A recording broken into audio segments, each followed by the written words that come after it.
And I'll tell you what really grinds my gears. People that say that pro wrestling is fake. No kidding. Nobody is claiming that it's real anymore. Your argument is 20 years ago, no longer valid. Number two, what grinds my gears. People with imaginary girlfriends that don't even know that they're imaginary. My third grinding my gears. Overgrown defensive ends who pick on their co-hosts. I'm just saying. And lastly, listen up close. Bandwagon fans. There's DC and there's Baltimore. Two completely different cities. You trade in your burgundy and gold for purple and black, I say shame on you. And with that, we welcome you back to Fourth and Pain, the only pro wrestling show to be hosted by an NFL player and a weight loss champion. He's Redskins defensive end Adam Carriker, and he picks on me. I never make fun of you. What are you talking about? I am the nicest guy you've ever met. You lie, you lie, you lie. I'm former wrestling announcer turned weight loss champion Chuck Carroll, and this is Fourth and Pain. That was Grind My Gears. Be sure to like us on Facebook and whatever else you do. Join us each and every Sunday morning on I like that little segment. Well, thank you. I'm a fan of Grinds My Gears. You know what really grinds my... I can't do a Peter Griffin, but I like the segment. Well, I think that it's going to become a weekly staple. I got a lot to get off my chest. I've got so much that I've stored up. It's just time to let it loose. I could see that you're a little frustrated, you know. Just a little bit. Just a little bit. I've been sitting here and taking it and taking it and taking it. And you know what? I'm not going to take it anymore. I have no idea what Grinds you're talking my about. gears. No idea. Tim Tebow for tight end. Yeah, whatever. All right, here we go. Bandwagon fans. That was actually meant to be a nice little segue here. Baltimore Ravens seems to be all the rave right here in Washington, D.C., my man. And a lot of talk this week about Ray Lewis, courtesy of Wes Welker's wife. And I just want to read to you this quote from Anna Burns Welker, a former Hooters International winner, whatever that is. Proud of my husband, she writes, and the Patriots. By the way, if anybody is bored, please go to Ray Lewis's Wikipedia page. 6 kids, 4 wives acquitted for murder, paid a family off. Yay! What a Hall of Fame player, a true role model.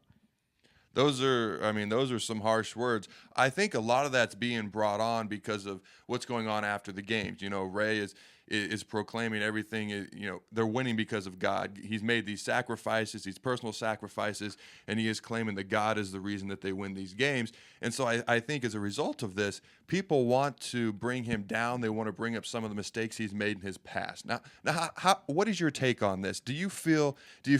Are you okay with his comments, with him making these comments? And do you think they're valid? Do you think they're right and correct, or do you disagree? You talking about the God comments? Yes. Okay.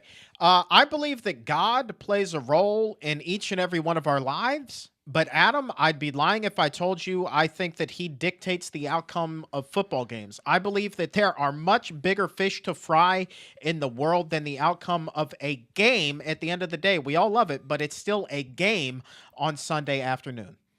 A lot of people have asked me about this throughout the week.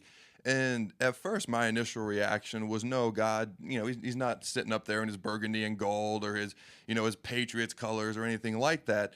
But the more I sat down and thought about it, it's funny because I've had people say to me, you know, my car didn't start on this certain morning, and I'm glad that it didn't. And as a result, I wasn't in this accident on this freeway, which probably saved my life. I think God caused my car not to start. Now, whether that's true or not, that's what they believe. So God works in mysterious ways. Maybe by one team winning versus another team winning, something happens. Maybe a player does a charitable event, which ends up saving a young kid's life, and this kid goes on to do great things later on in his life. Had the other team won, would not have happened. Now, I don't think he's up there sitting in his burgundy or gold or any other team colors, but he works in mysterious ways, and maybe through the different outcomes of certain games, different people's lives are impacted differently. So maybe, just maybe, the ball bounces funny sometimes. Maybe it bounces funny for a reason. Does that make sense? That is very philosophical. I'm really much smarter than I look. I am very impressed with you right now, my man. I'm feeling pretty good about myself. Dude, I mean, honestly, seriously, what do you think of that? I mean, seriously, what do you think of that argument? I think that there could be something to it, and I find it fitting that here we are talking about this on a Sunday. You know, here's the thing, though. I still maintain that God probably has his hands on things way outside. It's pretty naive of us to think that he's centered in on something that's happening in America. Outside of America, football is, well, I mean, it's known as American football. It's not the most popular sport in the world. I mean, there are Hmm. starving children. There are wars in the Middle East. We have like supreme dictatorships in North Korea and a number of other countries. There are so many other big fish to fry. Again, I'm not even sure that the ball bounces funny, although I love your argument. There's a lot to it, and it's certainly something that you could give pause, and really reflect on. Like, that's something to consider. I don't know. Well, so another thing that's been brought up is Tim Tebow.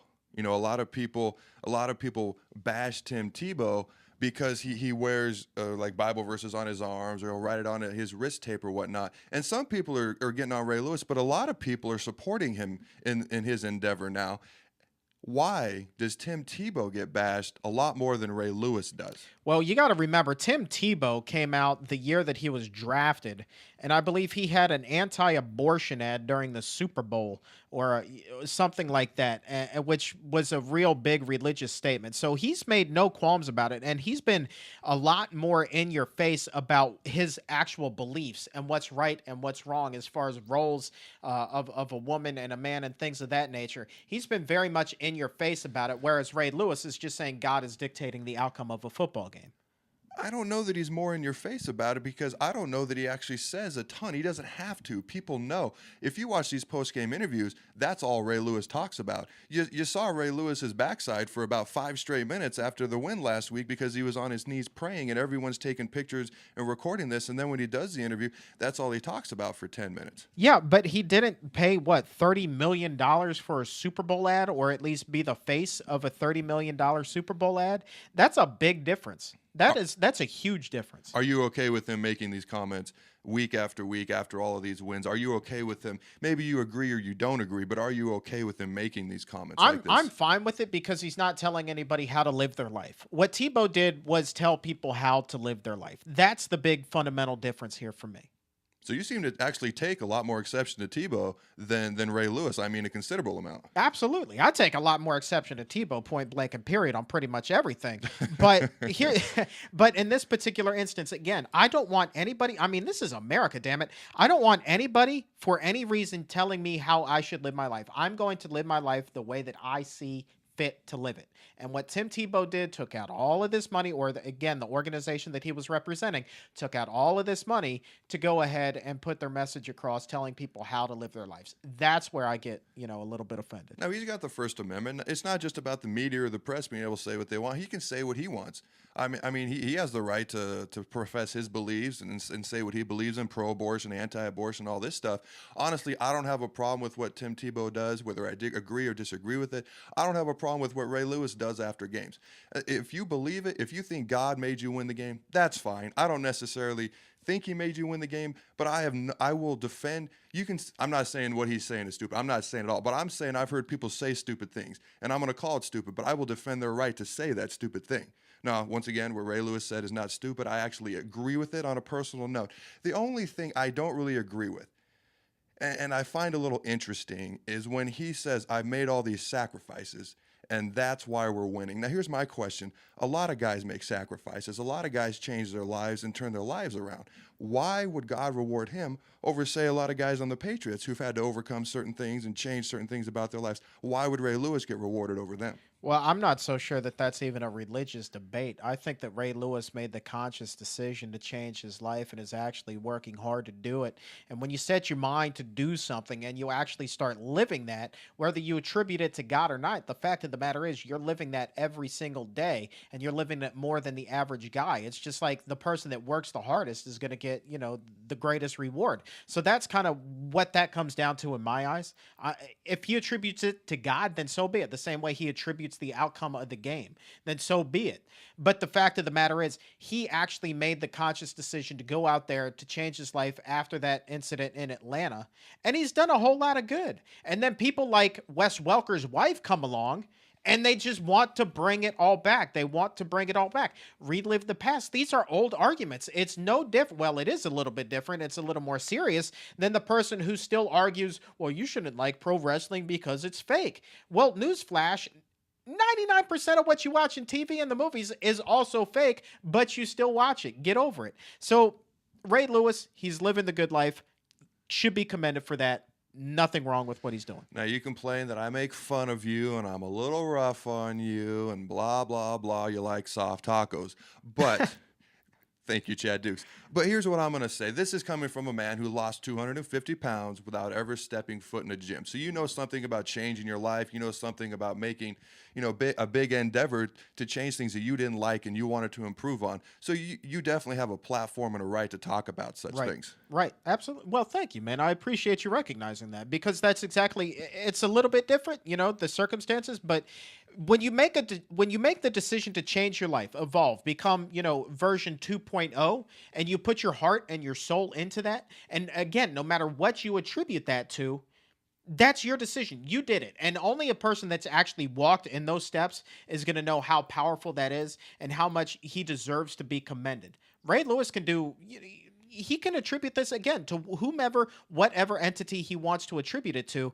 And it's just wrong of people to continue to drag out the past. It's wrong. Well, first of all, don't forget you are shorter than my kneecaps, and I got to bring you back down to earth, Okay. And second of all, my take on Ray Lewis is this. He made some mistakes. He's acknowledged that he has changed, and he is very out there about he believes in God, and he has changed his life, and he's dedicated his life to God, and he firmly believes that the sacrifices, everything he has done is the reason they're winning. Whether you agree with that or not, that's fine, but I am perfectly okay with him saying it. Why? First of all, you have the right to say what you want. Second of all, he's one of the greatest linebackers of all time. He's one of the most inspirational leaders of all time, and anybody who changes their life in the way he did, hey, I got no problems with that, and I got a lot of respect for him as a human being, the way he's changed his life, and as a football player. Well, real quickly, can we both then agree that Wes Welker's wife's comments way out of bounds? I mean, people are going to say what they're going to say. The thing is, people want to bring you down. Some people want to bring you up. I've experienced it in my own life. She has the right to say what she wants. I'm going to say they're not out of bounds because you have the right to say what you want. Just like I said, some people say stupid things, and they have the right to say those stupid things. Whether they're stupid or not is irrelevant because they have the right to say it. Well, I guarantee that we're going to say some stupid things on the other side of the break. We're going to push pause on this. Good topic, by the way. Tweet us your thoughts at Fourth and Pain. On the other side of the break, your questions, his answers. It's Ask Adam. Tweet him at Adam Carriker 94 using the hashtag Ask Adam, or the same at Fourth and Pain. And then we're also going to dive into the Royal Rumble. Very excited about this. Don't go anywhere. This here, boys and girls, is Fourth and Pain.